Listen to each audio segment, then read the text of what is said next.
하나님의 말씀 보시겠습니다. 하나님 말씀은 요나서 1장이 되겠습니다.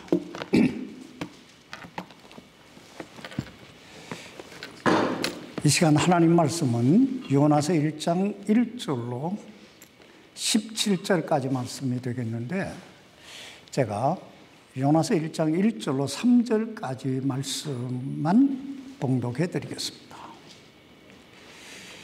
이제 주의 말씀이 아미떼의 아들 요나에게 임하니라.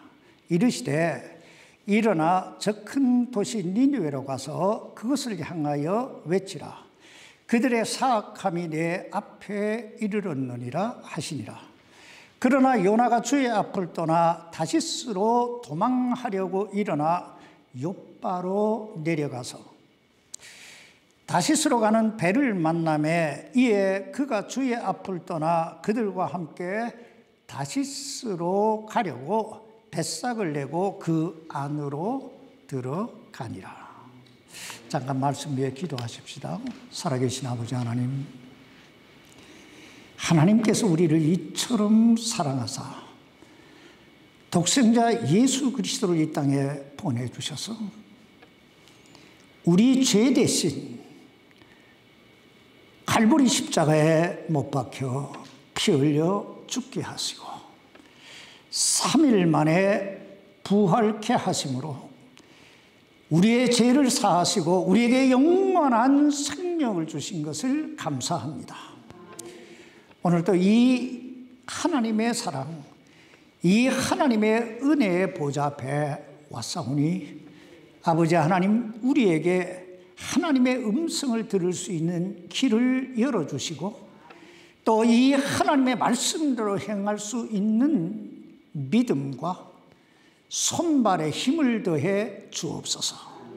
오늘 연약한 종을 붙드시고 사용해 주옵시기를 예수님의 이름으로 간절히 기도하옵나이다. 아멘. 착석해 주시기 바랍니다. 제가 지난주에 광고를 드렸듯이 오늘부터 4주간에 걸쳐서 요나와 함께 우리 모두가 여행을 떠나보십시다. 어느 날 하나님의 말씀이 아미떼의 아들 요나에게 임하십니다. 그 요나에게 임하신 하나님의 말씀은 일어나 저 큰 도시 니느웨로 가서 그것을 향하여 외치라 하는 것이었습니다. 여기 요나서 1장 1절로 2절까지 말씀을 여러분 다시 보시기 바랍니다. 이제 주의 말씀이 아미떼의 아들 요나에게 임하니라. 이르시되 일어나 저 큰 도시 니느웨로 가서 그것을 향하여 외치라. 그들의 사악함이 내 앞에 이르렀느니라 하시니라. 우린 이 말씀에서 대단히 중요한 3가지 동사를 발견하게 되는데, 첫째는 일어나라는 것이고, 둘째는 가라는 것이고, 셋째는 외치라는 것입니다. 그런데 우리가 이 성경을 가만히 살펴보면 이 3가지 동사, 이 3가지 명령, 일어나 가서 외치라고 하는 이 말씀은 요나에게만 주신 말씀이 아니라 우리 구원받은 모든 그리스도인들을 향하신 주님의 지상 명령이라고 하는 사실을 발견하게 됩니다. 여러분, 주님께서 우리의 죄를 위하여 갈보리 십자가에 못 박혀 죽으셨다가 3일 만에 부활하시고 그리고 40여일 만에 승천하시기 바로 직전에 제자들에게 뭐라고 말씀하십니까? 사도행전 1장 8절에 보면 오직 성령이 너희에게 임하시면 너희가 권능을 받고 예루살렘과 온 유대와 사마리아와 땅끝까지 이르러 내 증인이 되리라, 이렇게 말씀하고 있습니다. 그렇다면 여러분, 우리가 예루살렘과 온 유대와 사마리아와 땅끝까지 이르러 주님의 증인이 되기 위해서는 어떻게 해야 될까요? 3가지예요. 첫째는 일어나야 되고, 둘째는 가야 되고, 셋째는 전해야 되고. 이와 똑같은 말씀이 지난번에 우리 목사님 설교하셨듯이 마태복음 28장 19절로 20절에로 나오지요. 그러므로 너희는 가서 모든 족속으로 제자를 삼아 아버지와 아들과 성령의 이름으로 침례를 주고 내가 너에게 분부한 모든 것을 가르쳐 지키게 하라. 세 가지예요. 일어나라, 가라, 외쳐라.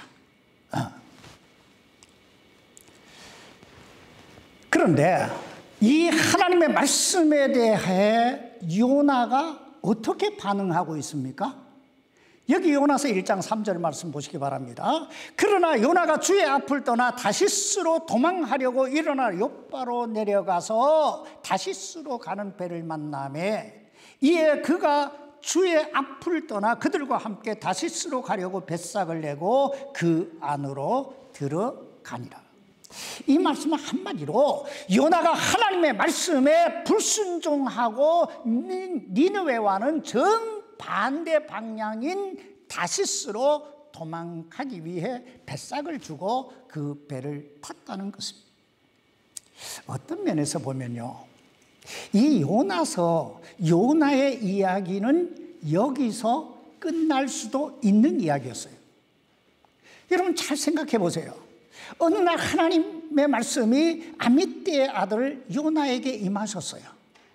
그런 그 말씀의 내용은 일어나 가서 외치라는 거였어요. 근데 요나가 어떻게 반응합니까? 그 하나님의 말씀에 불순종하고 니느웨와는 정반대 방향인 다시스로 가는 배를 타고 떠났어요. 그러니까 여기서 떠났다 하는 것으로 요나의 이야기는 마칠 수 있었다는 얘기입니다. 그런데 이 그러나라고 하는 단어가 참 묘해요. 이 그러나라고 하는 단어는 요나만 쓸 수 있는 특허품이 아니라는 거예요. 여기 오늘 보면 요나서 1장 4절 말씀을 보시기 바랍니다. 그러나 여기 그러나 또 나오지요. 그러나 주께서 큰 바람을 바다로 보내심에 바다에 강력한 폭풍이 일어나서 그 배가 거의 부서지게 되었으므로. 여러분, 하나님께서 왜 큰 바람을 바다에 보내시고 그 바다에 강력한 폭풍이 일어나게 하셨을까요? 왜 그렇게 하셨을까요? 도망하는 요나를 부르시는 하나님의 사랑의 손길입니다. 그러므로 여기 3절에 나오는 이 그러나가 도망하는 하나님의 곁을 떠나 도망하는 요나라면 여기 4절에 나오는 그러나는 그 도망하는 요나를 다시 부르시는 하나님의 손길이에요.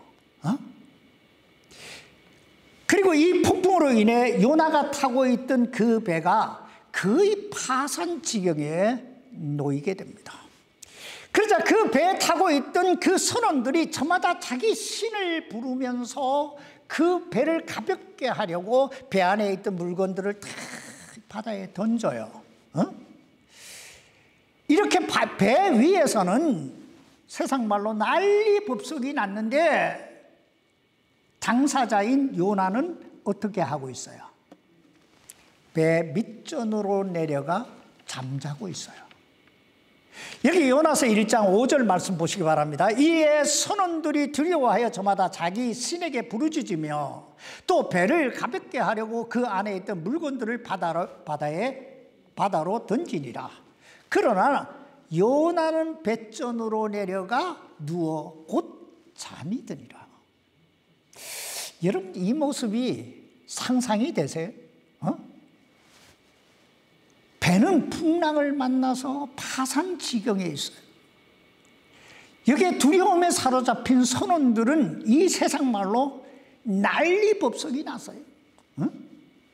그런데 이 사건의 당사자인 요나가 뭐 하고 있어요? 배 밑전으로 내려가서 잠자고 있어요. 그때 그 배의 선장이 요나에게 가서 이렇게 말합니다. 여기 6절 말씀 보세요. 그러므로 선장이 그에게 가서 그에게 이르되 오 잠자는 자여 어찌 된 일이냐 일어나 내 하나님을 부르라. 혹시 하나님이 우리를 생각하시면 우리가 망하지 아니하리라 하니라. 우리는요 이 선장이 어느 나라 사람인지 또 어떤 신앙을 가지고 있는지 전혀 알 수 없어요. 그러나 분명한 건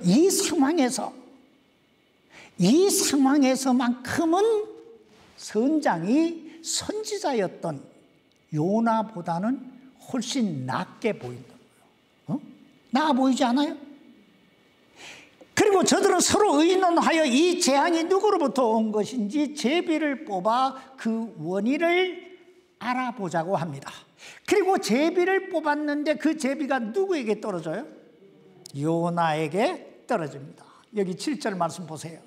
또 그들이 저마다 자기 동료에게 이르되 오라 우리가 제비를 뽑아 이 재앙이 누구로 인하여 우리에게 임하였는지 알아보자 하고 이처럼 제비를 뽑으니 제비가 요나에게 떨어지니라. 여러분 그때 그 배 안에 타고 있던 모든 사람들의 시선이 누구를 향하고 있었을까요? 요나를 향하고 있었을 거예요. 그리고 저들의 질문 공세가 시작됩니다. 이 8절 보세요. 이에 그들이 그에게 이르되 원하건대 이 재앙이 누구로 인하여 우리에게 임하였는지 우리에게 말하라. 내 직업이 무엇이냐? 너는 어디서 왔느냐? 내 나라는 어디냐? 너는 어느 나라 백성이냐? 하니. 자, 그러자 요나가 솔직하게 대답합니다. 여기 1장 9절로 10절입니다. 그가 그들에게 이르되 나는 히브리 사람으로 바다와 육지를 만드신 주 곧 하늘의 하나님을 두려워하노라 하니라. 그때 요나가 그 사람들에게 말하였으므로 그들이 그가 주의 앞을 떠나 도망한 것을 알고 심히 두려워하며 그에게 이르되 내가 어찌하여 이 일을 행하였느냐 하니라. 여러분 지금 여러분은 이 요나와 이 사람들의 대화를 들으면서 여러분 머릿속에 가장 먼저 떠오르는 생각이 뭐예요? 전 이 말씀을 묵상하면서요 참 생각이 많았어요. 아니 하나님의 말씀에 불순종하면 안 되는 줄 하나님을 안 믿는 이 세상 사람들도 다 아는데 어떻게 선지자였던 요나만 몰랐을까? 참 이상하잖아요. 왜 요나만 몰랐을까? 여러분 이 얼마나 참 부끄럽고 이 얼굴이 뜨뜻해집니까? 세상 사람들이 다 알아요. 어떻게 그런 일을 할 수 있냐? 하나님 말씀에 어떻게 불순종할 수 있냐? 세상 사람 다 아는데 오늘날 수많은 그리스도인들이 그냥 아무런 양심의 가책도 없이 그냥 갈 때 뚜벅뚜벅 걸어가는 사람이 얼마나 많아요. 저들이 이러고 있는 사이에 풍랑은 더욱더 심하게 불기 시작합니다. 그래서 사람들은 요나에게 재차 묻습니다. 우리가 내게 어떻게 하여야 바다가 우리를 위해 잔잔하겠느냐? 그러자 요나가 대답합니다. 나를 어떻게 해라? 나를 들어 바다에 던지라. 그리하면 바다가 너희를 위해 잔잔하리라. 여기 11절로 12절 말씀 보시기 바랍니다. 바다가 움직이며 사나와 짐으로 그때에 그들이 그에게 이르되 우리가 내게 어떻게 하여야 바다가 우리를 위해 잔잔하겠느냐 하니 그가 그들에게 이르되 나를 들어 바다에 던지라. 그리하면 바다가 너희를 위해 잔잔하리라. 나로 인하여 이 큰 폭풍이 너에게 임한 줄 내가 아노라 하니라. 이제 요나가 서서히 깨닫기 시작하는 거예요. 아, 나 때문이구나. 내가 하나님의 말씀에 불순종해서 이 폭풍이 일어나고 있구나. 그래서 자기를 들어 바다에 던지라고 합니다. 그러나 이 배 안에 타고 있던 이 선원들은요, 대단히 이 인간적으로 인정도 있고 의리도 있었던 사람들 같아요. 그래서 저들이 막 힘을 합쳐서 노를 저어서 차마 요나를 바다에 던질 수 없어서 힘을 합쳐서 노를 젓습니다. 그러나 전혀 소용이 없어요. 아니, 저들이 애쓰면 애쓸수록 힘쓰면 힘쓸수록 바다는 더욱더 사나워집니다. 여러분, 왜 그랬을까요? 이 일은 하나님이 하시는 일이었기 때문에요. 그래서 저들은 하는 수 없이 하나님 뜻대로 하옵소서 하고 요나를 들어 바다에 던집니다. 그러자 바다는 언제 그랬느냐 하는 식으로 금방 조용해지고 잔잔해집니다. 그리고 이 놀라운 광경을 목격한 이 사람들은 하나님을 심히 두려워하며, 여기 두려워했다 하는 말이 경외했다 이 말이에요. 두려워하며 하나님께 희생물을 드리고, 예수 안 믿는 사람들이, 이 사람들이 서원까지 드립니다. 여기 13절로 16절까지 말씀 보세요. 그럼에도 불구하고, 자, 요나, 이 말은 요나가 바다에 던지라고 했음에도 불구하고 이 말이에요. 그 사람들이 힘써 노를 저어 배를 육지로 가져가려 하였으나 바다가 움직이며 그들을 향해 사나워짐으로 능히 하지 못하더라. 그러므로 그들이 주께 부르짖어 이르되 오 주여, 주께 간청하고 간청하오니 이 사람의 생명으로 인하여 우리가 망하지 않게 하옵소서. 무죄한 피를 우리에게 돌리지 마옵소서. 오 주여, 주께서는 친히 기뻐하시는 대로 행하셨나이다 하고, 이처럼 요나를 들어 바다에 던지니 바다가 격렬히 뛰놀기를 그치네. 그때 그 사람들이 주를 심히 두려워하여 주께 희생물을 드리고 서원을 하였더라. 그리고 이제 이 장면이 확 바뀌면서 배에서 바다로 던짐을 당했던 요나가 물고기 뱃속에 있습니다. 여기 17절 말씀 보세요. 이제 주께서 이미 큰 물고기를 예비하사 요나를 삼키게 하심에 요나가 밤낮으로 사흘 동안 그 물고기 뱃속에 있었더라. 여기까지가 요나서 1장의 내용입니다. 그렇다면 이 요나서 1장에서 하나님께서 오늘 우리에게 주시고자 하시는 메시지는 무엇일까요? 오늘 우리가 이 요나서 1장에서 꼭 마음속에 새겨야 될 교훈은, 첫째, 오늘 하나님의 말씀이 요나에게 임하셨던 것처럼 오늘 우리에게도 날마다 하나님의 말씀이 임하시고 계신다는 것입니다. 그리고 그 하나님의 말씀은 언제나 두 가지입니다. 첫째는 하라는 것이고, 둘째는 하지 말라는 거예요. 그리고 이 하나님의 말씀에 대한 우리 인간의 반응도 두 가지입니다. 하나는 순종할 것인가? 또 하나는 불순종할 것인가 하는 것입니다. 오늘 하나님의 말씀이 아미떼의 아들 요나에게 임하셨습니다. 그런데 이 하나님의 말씀에 대해 요나가 어떻게 반응하고 있어요? 그러나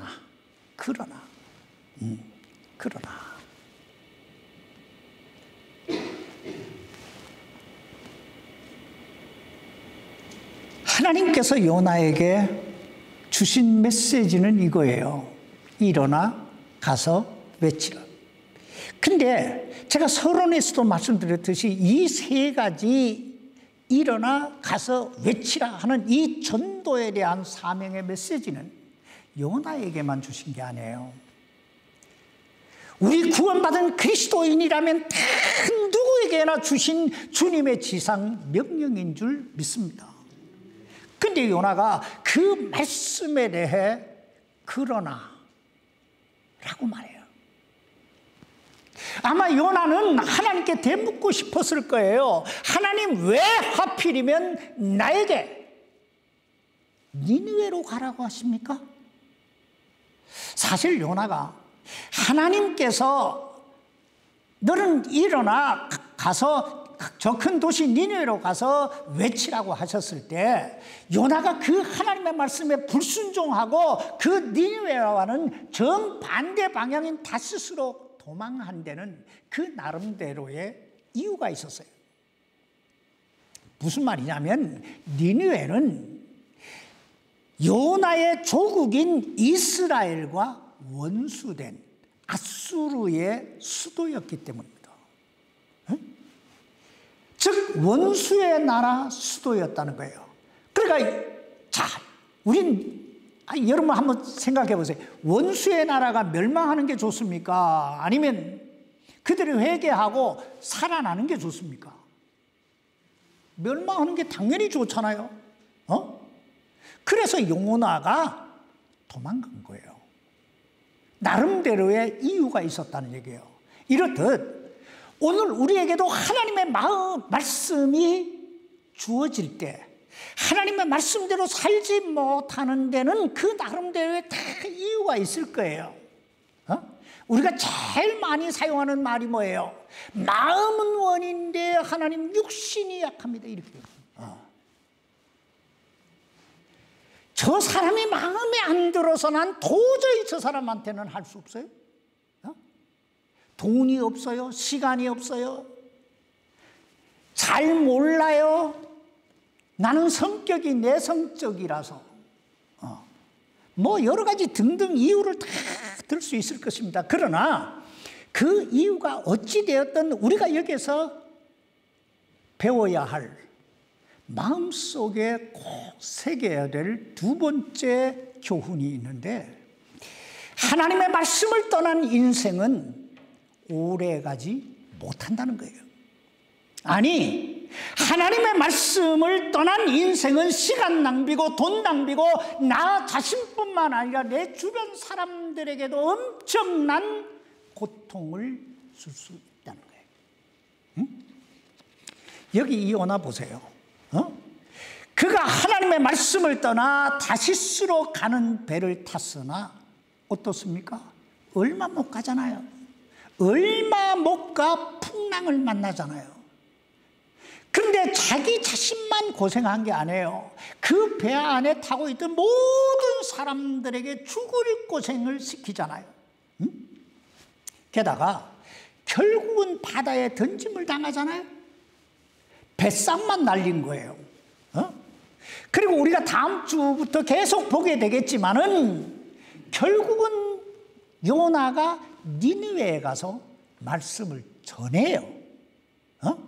그러니까 이것이 시간 낭비고 돈 낭비고 고생은 고생대로 하고 자기 주변 사람들까지도 고생시키고,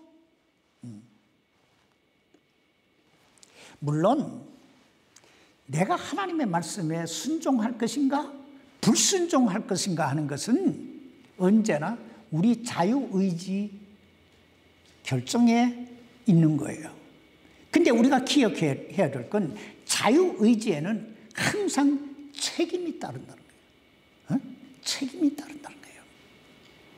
대가를 지불해야 된다. 세 번째, 우리가 여기에서 배워야 할 교훈은, 우리 하나님은 당신의 자녀들이 그 불순종의 자리에서 주저앉아 멸망으로 가는 것을 참아 보실 수 없는 분이시라는 거예요. 내버려 두지 아니하시는 하나님. 우리가 서론에서도 보았듯이 사실 이 요나에 대한 이야기는 1절, 2절, 3절에서 끝나는 얘기예요. 아미떼의 아들 1절, 아미떼의 아들 요나에게 하나님 말씀이 임해요. 2절, 그 말씀은 너는 일어나 가서 외치라는 것이었어요. 그런데 3절에 보니까 그러나 하고 my way, 난 내 길을 가겠다 하고 요나는 떠나버렸어요. 그러면 요나의 스토리는 여기서 바이바이 하고 끝날 수 있는 얘기예요. 응? 그러나 하나님은 그 요나를 포기하지 않으시는 거예요. 자, 버리지 아니하시는 거예요. 아니, 끝까지 요나를 쫓아가세요. 응? 우린 이것을 하나님의 은총이라고 부릅니다. 뭐라고 불러요? 하나님의 은총. 우리가 다 이 하나님의 은총 때문에 이 자리에 있는 줄 믿습니다. 그리고 하나님이 요나에게 세컨 찬스를 주세요. 어? 이걸 하나님의 은혜라고 불러요. 우리는 생각해 보세요. 하나님의 입장에서 보면 이쯤 해서 요나의 손을 탁 놓으시면 돼요. 뭐 요나만 있는 게 아니잖아요. 그러나 하나님은 그 요나의 손을 놓지 않아요. 포기하지 않아요. 아니, 끝까지 요나가 돌아올 때까지 큰 바람을 바다에 보내시고 강력한 폭풍이 일어나게 하시고 이방인이었던 선장에게 그리고 선원들에게 엄청난 충격적인 말을 듣게 하시고 마침내 큰 물고기까지 예비하시면서 요나를 기다리시는 거예요. 여러분, 이게 얼마나 놀라운 하나님의 사랑입니까? 어?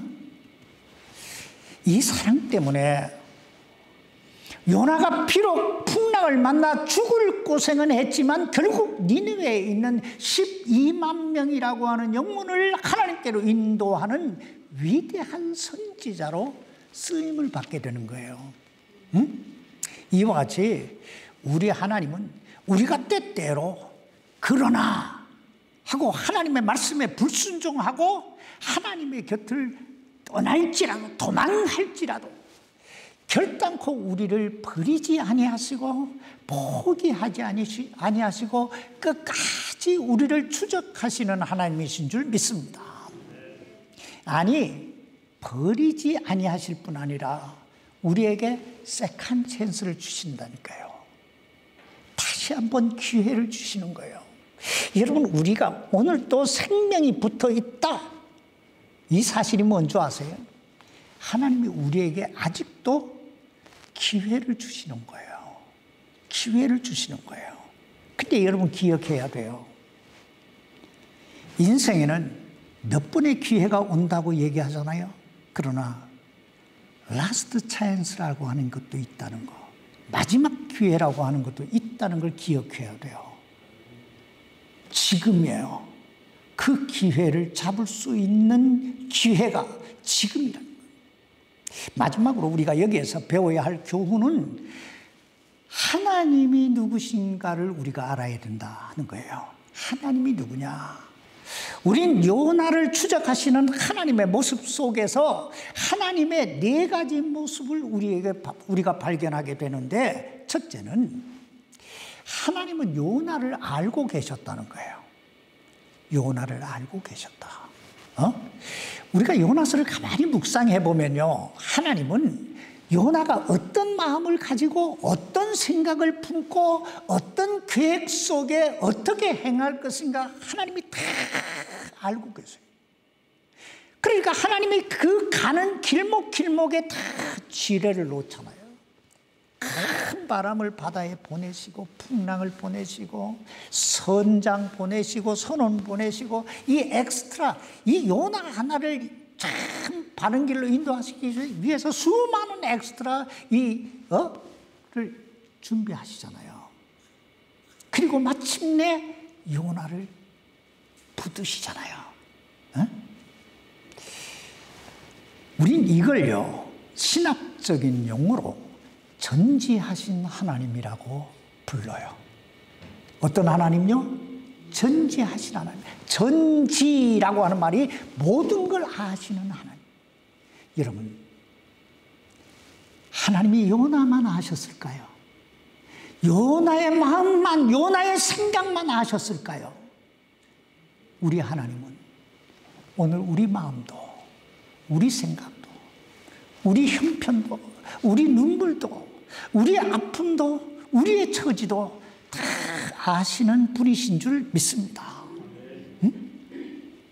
둘째, 하나님이 어떤 분이냐? 하나님은 어디에나 계시는 하나님입니다. 어디에나 계시는 분. 이걸 신학적인 용어로 무소부재라고 말해요. 무소부재하신 하나님. 무소부재라는 말이 어디에나 계신다는 거예요. 지도상으로 보면요, 니느웨는 동쪽에 있어요. 그런데 다시스는 이 동쪽과는 반대 방향인 서쪽에 있어요. 아마 요나는 생각했을 거예요. 내가 하나님의 곁을 떠나 동쪽에서 서쪽으로 가면 근데 하나님은 동쪽에도 계시고 서쪽에도 계시고 북쪽에도 계시고 남쪽에도 계신 하나님이신 줄 믿습니다. 그러므로 우리가 늘 기억해야 될 건 내가 어디에 있든 그리고 내가 무엇을 하든 그곳에 항상 하나님이 함께 하신다는 거예요. 여러분, 하나님이 여러분과 함께 하신다는 사실이 여러분에게 축복이 되십니까? 축복이 되기를 바랍니다. 대단히 중요한 얘기예요. 하나님이 나와 함께 하신다는 사실이, 내가 범죄의 자리에 있을 때, 내가 불순종의 자리에 있을 때 하나님이 나와 함께 하신다는 건 두려움이잖아요. 하나님께서 오늘 이 자리, 이 예배의 자리에 우리와 함께 하시는 줄 믿습니다. 세 번째, 하나님은 전능하신 분이시라는 거예요. 전능하신 하나님.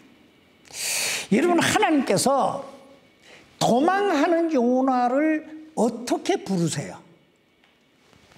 큰 바람을 바다로 보내.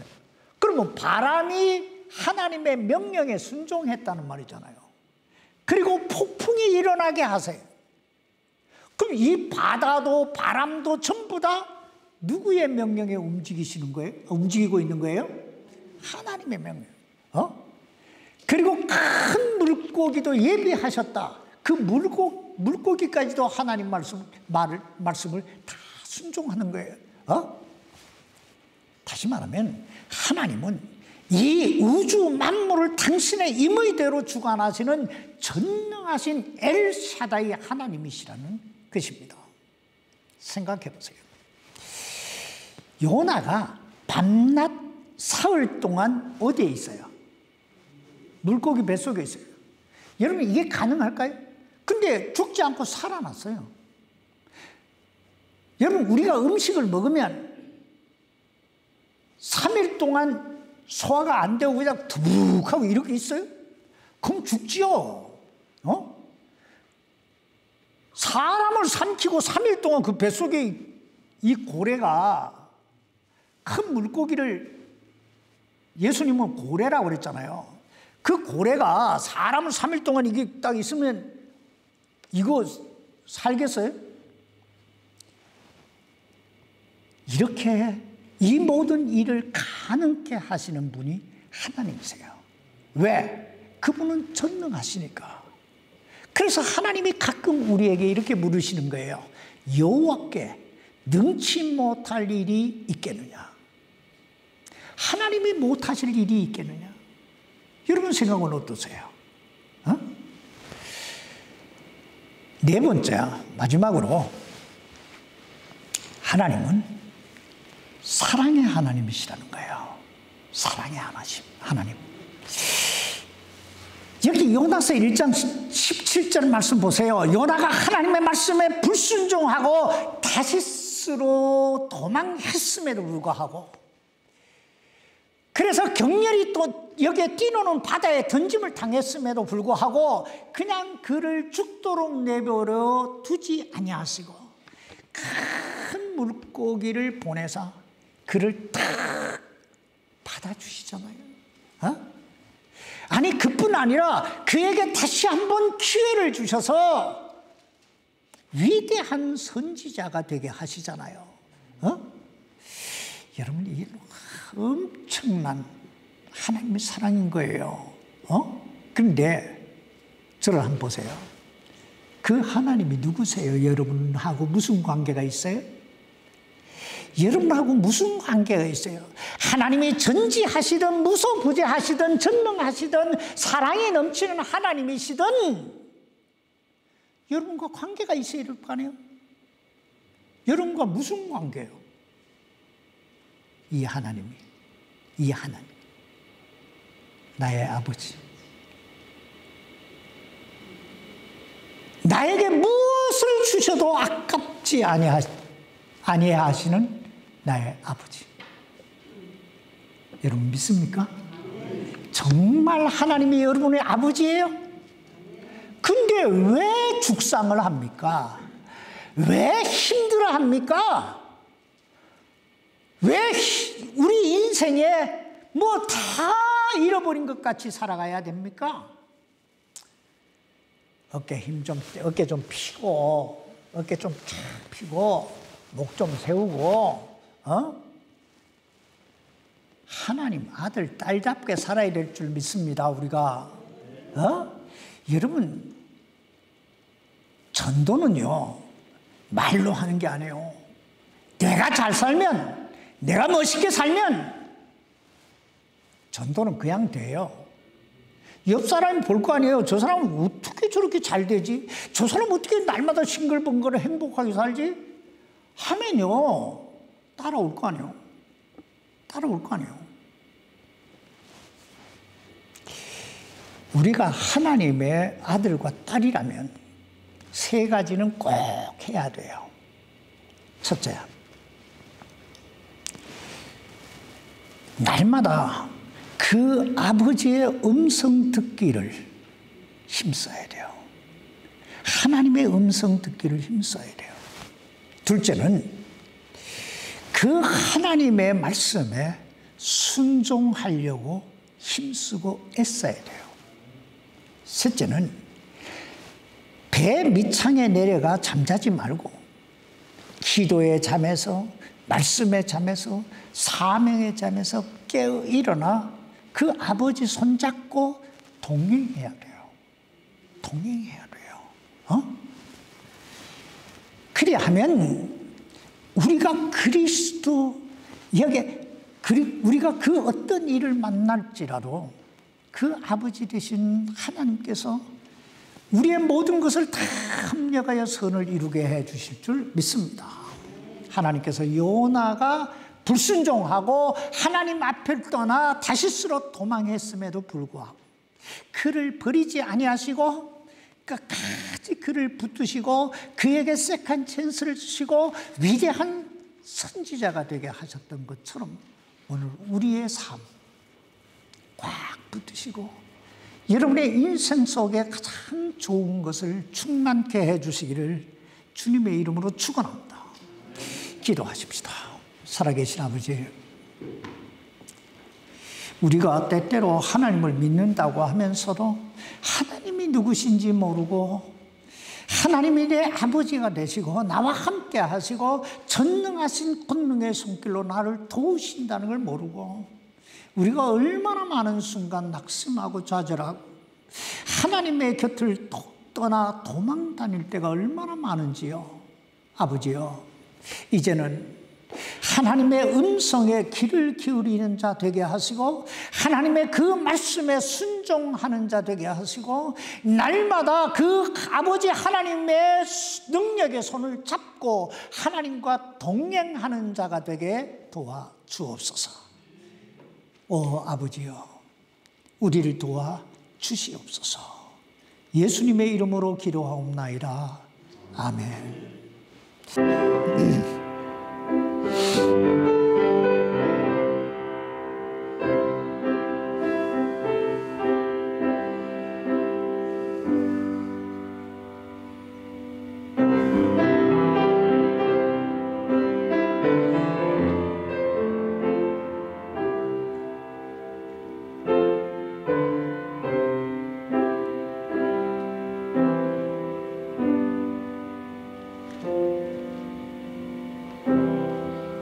아멘.